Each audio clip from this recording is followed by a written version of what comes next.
Hello friends, आज मैं आपको बताऊंगा कर्ण अर्जुन के अंतिम युद्ध के बाद कर्ण के जो सारथी थे शल्य, वो दुर्योधन को कर्ण अर्जुन युद्ध के बारे में क्या बताते हैं। तो उसमें हम जानेंगे कि वह आखिरकार दुर्योधन को क्या बताते।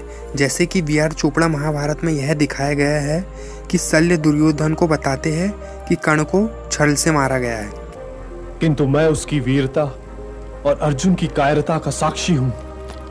और मैं ये भी बताऊंगा कि श्री कृष्ण ने कर्ण के वध के बाद अर्जुन से कर्ण के बारे में क्या कहा। तो उसी संवाद के बारे में मैं आपको आज बताऊंगा। संजय बोलते हैं, राजन, महापराक्रमी कर्ण के बाणों से व्याप्त पृथ्वी पर पड़ा हुआ देख मदराज शल्य रस सहित वहां से भाग गए। कर्ण के मारे जाने के पश्चात युद्ध में घावों से अत्यंत व्याकुल हुए कौरव सेना के वीर अर्जुन के प्रज्वलित होते हुए महान ध्वज को बार बार देखकर भय से पीड़ित होकर युद्ध छोड़कर भाग गए। फिर संजय कहते हैं, राजन, कर्ण और अर्जुन के घोर युद्ध में बाणों से सारी सेनाएं मारी गई।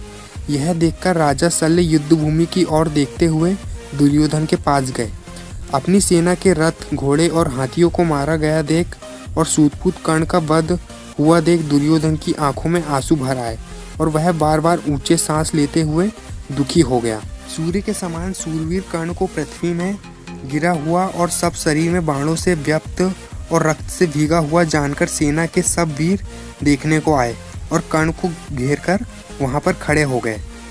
तो दोस्तों, मैं यहाँ आपको एक बात बताना चाहता हूँ कि कर्ण और अर्जुन का युद्ध बहुत भयंकर हुआ था, जहाँ पर कर्ण के सारे शरीर में अर्जुन के बाण से कर्ण का सारा शरीर लहूलुहान हो गया था। लेकिन सूर्यपुत्र कर्ण जैसे फेक सीरियल में तो सिर्फ पूरे युद्ध में कर्ण को अर्जुन पर हावी बताया और कर्ण को शायद खरोच भी नहीं लगी।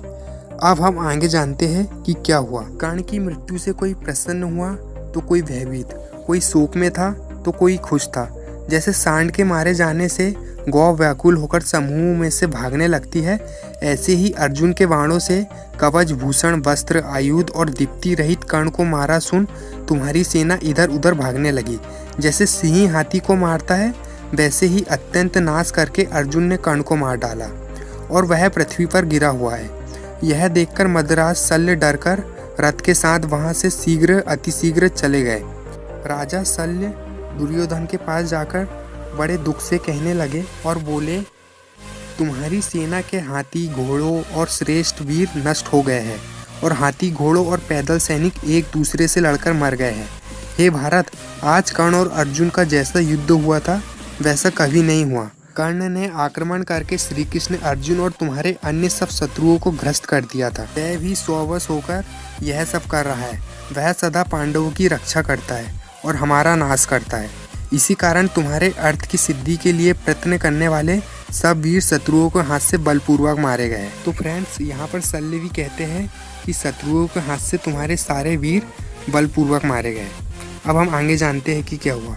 और मैं सिर्फ आपको शल्य ने जो अर्जुन और कर्ण के बारे में कहा सिर्फ उतना ही बताऊंगा। अगर आप पूरा पढ़ना चाहते हो तो कर्ण पर्व के 68वें अध्याय में पढ़ लेना। फिर आगे वे कहते हैं कि कर्ण और अर्जुन के हाथों से छूटे हुए बाण हाथी, घोड़ों और मनुष्यों को शरीर को विदीर्ण करके उनके प्राण निकालकर तुरंत ही पृथ्वी में घुस गए थे।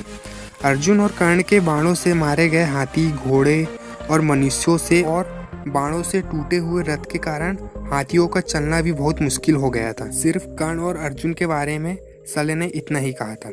बी.आर. चोपड़ा की महाभारत में बिल्कुल गलत दिखाया गया और उन्होंने ऐसा क्यों दिखाया मुझे भी समझ में नहीं आ रहा है। इसके बाद जब राजा शल्य चुप हो जाते हैं, फिर दुर्योधन भी शोक से व्याकुल हुआ दुखित होकर हाँ कर्ण कहने लगते हैं। फिर दुर्योधन मूर्छित से हो जाते हैं। फिर द्रोणपुट, अश्वत्थामा आदि सब नरेंद्र आकर दुर्योधन को सांत्वना देकर अर्जुन की यश से भरी प्रज्वलित महान ध्वजा को देखकर लौट जाते थे। राजन, उस समय सब कौरव कर्ण के वश से दुखित होकर हाँ कर्ण बोलते थे और सूर्य को लाल देखकर सब शीघ्रता से अपने डेरों पर चले गए। जब अर्जुन ने अपने तेज छुर वाले बाण से पूर्ण चंद्रमा के समान कांतिमान मुख वाला कर्ण का सिर काटा, तब अंतरिक्ष में, आकाश में और यहाँ लोगों का बार बार हाहाकार शब्द होने लगा। जैसे वृत्रासुर को मारकर महातेजस्वी इंद्र शोभित हुए थे, वैसे ही देवता, गंधर्व और मनुष्यों से पूजित अपने शत्रु कर्ण को युद्ध में मारकर अर्जुन अपने परम तेज से प्रकाशित होने लगे। नरश्रेष्ठ निडर होकर रथ पर बैठे हुए युद्ध में ऐसे शोभित हुए जैसे एक ही वाहन पर बैठे हुए विष्णु और इंद्र हो। फिर बाणों की वर्षा से कौरवों को जीतकर गरुड़ ध्वज श्री कृष्ण और कपिध्वज अर्जुन शत्रुओं को हृदय में भयभीत करते हुए उत्तम शब्द करने वाले शंखों को जोर जोर से बजाने लगे। हे भारत, उस संघ के शब्द को सुनकर तुम्हारी सब कौरव सेना मद्रास शल्य और भरतवंशियों के नरेंद्र दुर्योधन को वहीं छोड़कर इधर उधर भागने लगे।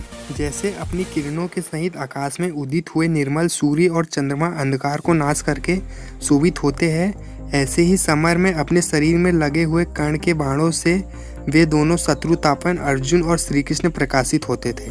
महायुद्ध में कर्ण के मारे जाने के पश्चात देवता, गंधर्व, मनुष्य, महर्षि, यक्ष और बड़े नागों में जय हो, वृद्धि हो, ऐसा कहकर अत्यंत प्रेम से उन दोनों को आशीर्वाद दिया। कर्ण के मरने और तुम्हारी सेना के भागने के पश्चात श्री कृष्ण प्रसन्न हो अर्जुन से कहने लगे, धनंजय, जैसे इंद्र ने वृत्रासुर को मारा था ऐसे ही तुमने कर्ण को मारा।